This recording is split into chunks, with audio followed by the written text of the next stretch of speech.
Hi அனைவருக்கும் sweet வணக்கம். இந்த ஏடிஎம் எல்லாருமே யூஸ் பண்ணுவோம் இல்லைங்களா? காசு போயிட்டு வித்ட்ரா பண்றதுக்கு. அப்கோர்ஸ் ஜிபே காலத்துல ஏடிஎம் போறதே குறைஞ்சு போச்சு. இருந்தாலும் ஏடிஎம் போறவங்க குரூப்ன்றது தனியா இருக்கும் இல்லையா? அப்படி நீங்க ஒரு நாள் ஏடிஎம் போகும்போது உங்க கார்டை போட்டு இந்த பின் நம்பர்லாம் போட்டு ஒரு அமௌண்ட் எடுக்கிறீங்கன்னு வச்சுக்கோங்களேன். எல்லாமே ப்ராசஸ் ஆகுது. கரெக்டா வந்துட்டு அந்த கரெக்டான சவுண்ட் எல்லாம் வருது. உங்க மெசேஜுக்கும் அமௌண்ட் ஹஸ் பீன் டெபிட்டட்னு சொல்லிட்டு வந்துருது. ஆனா உங்க கைக்கு காசு வரல. என்னடா அது ஒரு மாதிரி இதா இருக்குன்னு சொல்லிட்டு சரி சம் ப்ராப்ளமா இருக்கும் போல தவறுதலா போட்டிருப்பான்னு சொல்லிட்டு நீங்க அசால்ட்டா விட்டுடுறீங்க. அதுக்கப்புறம் பார்த்தா நிஜமாவே உங்க அக்கௌண்ட்ல இருந்து காசு போயிருக்குது. ஆனா நீங்க காசு எடுக்கல. How is this possible? உங்கள மாதிரியே இன்னும் நிறைய பேருக்கு இதே மாதிரி சம்பவம் நடக்குது. ஸோ அந்த மாதிரி ஒரு சம்பவம் தான். நான் சும்மா இமேஜினேஷன்லாம் சொல்லல. சென்னையில நிஜமாவே இந்த மாதிரியான ஒரு சம்பவம் நடந்திருக்குது. ஸோ எப்படி நடந்துச்சு, யார் நடத்துனா, போலீஸ் எப்படி இவங்களை கண்டுபிடிச்சாங்கன்ற ஒரு சின்ன அவேர்னஸ் கலந்த ஒரு ரியல் உண்மை சம்பவம் தான் அது. பார்க்க ஆரம்பிச்சலாமா? சென்னையில குறிப்பா வீக்கெண்ட்ல இந்த ஸ்டேட் பேங்க் ஆஃப் இந்தியா இருக்கு பாத்தீங்களா, இவங்களுடைய ஏடிஎம்கள்ல மக்கள் எல்லாரும் போறாங்க. நான் ஆல்ரெடி சொன்ன மாதிரி அவங்க ஏடிஎம் கார்டை உள்ள சொருவி அந்த பின் நம்பர் வாடவர் அதெல்லாம் பிரஸ் பண்ணிட்டு அமௌண்ட் வர்றதுக்காக வெயிட் பண்ணிட்டு இருக்காங்க. அந்த சவுண்ட்லாம் வருது, அந்த கரச்சுன்னு சவுண்ட் வரும்ல, ஸோ அதெல்லாம் வருது. ஆனா அமௌண்ட் வெளியே வரல. உடனடியா அவங்களோட போனுக்கு அமௌண்ட் டெபிட் ஆனதும் வந்துருது. எல்லாருக்கும் ஒரே குழப்பம், எப்படா ஹவு இஸ் திஸ் பாசிபிள் அப்படின்னு வந்துட்டு ஒரு பெரிய டவுட்டே வந்துருது. சரி நமக்கு மட்டும்தான் அந்த பிரச்சனைன்னு சொல்லிட்டு பார்த்தா அந்த ஏடிஎம்க்கு வர்ற ஒரு சிலர் அடுத்தடுத்து வராங்க. எல்லாருக்குமே இதே பிரச்சனை. போறாங்க, சொருகுறாங்க, அமௌண்ட்டை போடுறாங்க, கரச்சுன்னு சவுண்ட் வருது, போன்ல இருந்து டெபிட் மெசேஜ் வருது. ஆனா கைக்கு காசு வரல.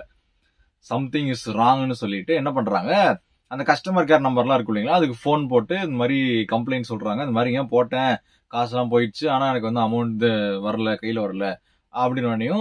ஒருத்தர் 2 பேர் வந்தா பரவாயில்ல, கிட்டத்தட்ட நிறைய பேர் கம்ப்ளைண்ட் பண்ண போய் மும்பையில் இருக்கிற அந்த ஸ்டேட் பேங்கோடைய அந்த ஒரு சர்வீஸ் கம்பெனி இருக்கு இல்லைங்களா, ஸோ அவங்க என்ன பண்றாங்கன்னா சென்னை கான்டாக்ட் பண்றாங்க.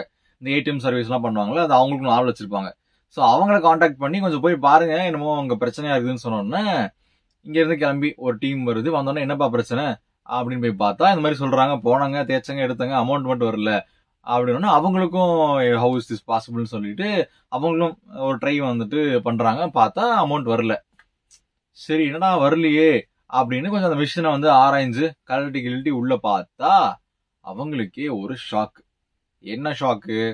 இந்த அமௌண்ட் வந்துட்டு உள்ள இருந்து வெளியே வரும் பாத்தீங்களா, சோ அந்த இடத்துல ஒரு ஸ்டிக்கரை போட்டு ஒட்டிருக்கிறானுங்க யாரோ. ஒட்டினதுனால இப்போ அந்த அந்த வால்ட் ஓபன் ஆனா தானே அமௌண்ட் அதுல இருந்து வெளியே வரும். சோ அது ஓப்பனே ஆகாம அப்படியே ஸ்டிக்கர் போட்டு ஒட்டினதுனால அப்படியே மூணு மாதிரியே தெரிஞ்சிருக்கு. ஸோ அமௌண்ட் எல்லாம் வேற பக்கம் உள்ள வந்து சைட்ல அப்படியே விழுந்துகிட்டே இருந்திருக்கு. ஸோ இதை வந்துட்டு நோட்டீஸ் பண்ணோனையுமே வந்து போலீஸ்க்கு கால் பண்ணி சொல்லிடுறாங்க, இந்த மாதிரி ஏதோ பிரச்சனை, எவனோ வேலைத்தனம் பண்ணிட்டு இருக்கான்னு சொல்லிட்டு. உடனடியா போலீஸும் வராங்க, இன்வெஸ்டிகேஷன் ஆரம்பிக்கிறாங்க. சரி யாரா அது ஹூஸ்ன்னு பாக்குறாங்க. சுத்தி முத்தியும் அந்த தெரிஞ்ச ஆட்கள் அந்த சரௌண்டிங்ஸ்ல கேட்பாங்க இல்லைங்களா, ஸோ அந்த மாதிரிலாம் கேட்கிறாங்க. பெருசா யாருன்னுன்றது வந்துட்டு சந்தேகம் வரும்படியாக யாருமே வந்து சிக்கல. அதுக்கப்புறம் போலீஸ் அவங்களுடைய அந்த நெட்வொர்க்கு அந்த இதெல்லாம் வச்சு பார்க்கும்போது ஃபைனலாக வந்து சிசிடிவி ஃபுட்டேஜ்லயும் வந்துட்டு ஒரு சிலரோட புகைப்படங்கள் வந்து மாட்டுது, அந்த கவரேஜ் வீடியோஸ். ஸோ அதை வச்சு police north India, I think யூபின்னு நினைக்கிறேன், யூபியை சேர்ந்த ஒரு 3 பேர், பேரை ஞாபகம் வச்சுக்கிறவங்களும் அவங்க பெரியவனுங்களும் இல்லை, ஸோ ஒரு 3 பேர் வந்துட்டு பிடிக்கிறாங்க. பிடிச்சி யாரா நீங்க, எப்படிடா பண்ணீங்க, என்ன அவங்க மோட்டிவ் தான் கேட்டோடனே தெளிவா சொல்றானுங்க. 3 பேருமே நான் ஆல்ரெடி சொன்ன மாதிரி யூபியை வந்து சேர்ந்தவங்க. இவங்களுடைய ஃபுல் டைம் ஜாபே என்ன அப்படின்னு பாத்தீங்கன்னா, இந்த ரொம்ப இந்த பணம் ஆர் பணப்புழக்கம் அதிகமானு சொல்றத விட இந்த பணக்காரங்களா இருக்கிற ஏரியாலாம் இருக்கு பாத்தீங்களா, அந்த ரிச் பர்சன்ஸ் எல்லாம், ஸோ அந்த மாதிரியான ஏரியாஸ்க்கு பக்கத்துல இருக்கிற ஏடிஎம்களை டார்கெட் பண்றாங்க. அதுலயும் குறிப்பா சாட்டர்டே சண்டேஸை டார்கெட் பண்றாங்க. ஏன் அப்படின்னா பேங்க்லாம் லீவ் அப்படின்றதுனால எப்பவுமே வீக்கெண்ட்ஸ்ல ரொம்ப இந்த அதிகமா மக்கள் கூட்டமோ வந்து அமௌண்ட் எடுக்கிற இடங்கள்ல பாத்தீங்கன்னா அதிகமா ஃபில் பண்ணுவாங்களா அமௌண்ட். ஸோ அந்த மாதிரி அமௌண்ட் அதிகமா ஃபில் செய்யப்படுற ஏடிஎம் செலக்ட் பண்ணிட்டு வீக்கெண்ட் ஆனதுமே என்ன பண்றானுங்க, இந்த மாதிரி போய் ஏடிஎம்கள்ல வேலையை பார்த்துட்றானுங்க. சரி ஓகே, இப்போ ஒரு கேள்வி வரும். உள்ளுக்குள்ளார அந்த ஏடிஎம்குள்ளார என்னமோ ஸ்டிக்கரை ஓட்டினான்னு சொன்னியே, அது எப்படி ஏடிஎம் உடைக்காம ஏடிஎம் எதுவுமே டேமேஜ் ஆகாம எப்படி உள்ள ஸ்டிக்கர் ஒட்ட முடியும் அப்படின்னு கேட்டீங்கன்னா இதுக்கும் ஒரு கதை இருக்கு. இவங்க யூபில இருந்து வந்தாங்கன்னு சொன்ன இல்லைங்களா? ஸோ அப்படி வரும்போதே அங்க இருக்கிற ஸ்டேட் பேங்க் மூலமாக சரி இது எப்படி ஸ்டேட் பேங்கோட இது எப்படி இருக்கும் அதெல்லாம் ஒரு மாதிரி ஸ்டடி பண்ணிட்டு வந்துட்டு சென்னை வந்ததுக்கு அப்புறம் அதுக்கான சாவி அந்த திறக்கிற மாதிரி ஒரு கீ ஒன்று இருக்கும். ஸோ அதை ரெடி பண்ணிருக்கிறானுங்க. அதை வச்சுதான் அழகா அந்த சாவி வச்சு அந்த வீட்டு கதவை திறக்கிற மாதிரி ஏடிஎம் டோர் திறந்து உள்ள ஸ்டிக்கரை ஒட்டிட்டு பணத்தை எடுக்கிறவங்களாம் எடுத்து முட்டா பசங்க இல்லையா? ஸோ அவங்க பணம் எல்லாம் உள்ள விழுந்ததுக்கு அப்புறம் கிளம்பி போனதுக்கு அப்புறம் உள்ள போய் திறந்து மணி எடுத்துட்டு போயிருக்கிறானுங்க.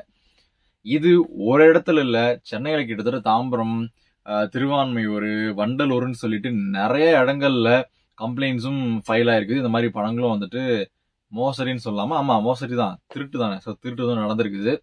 இங்கேயும் இன்னொரு கேள்வி வரும்.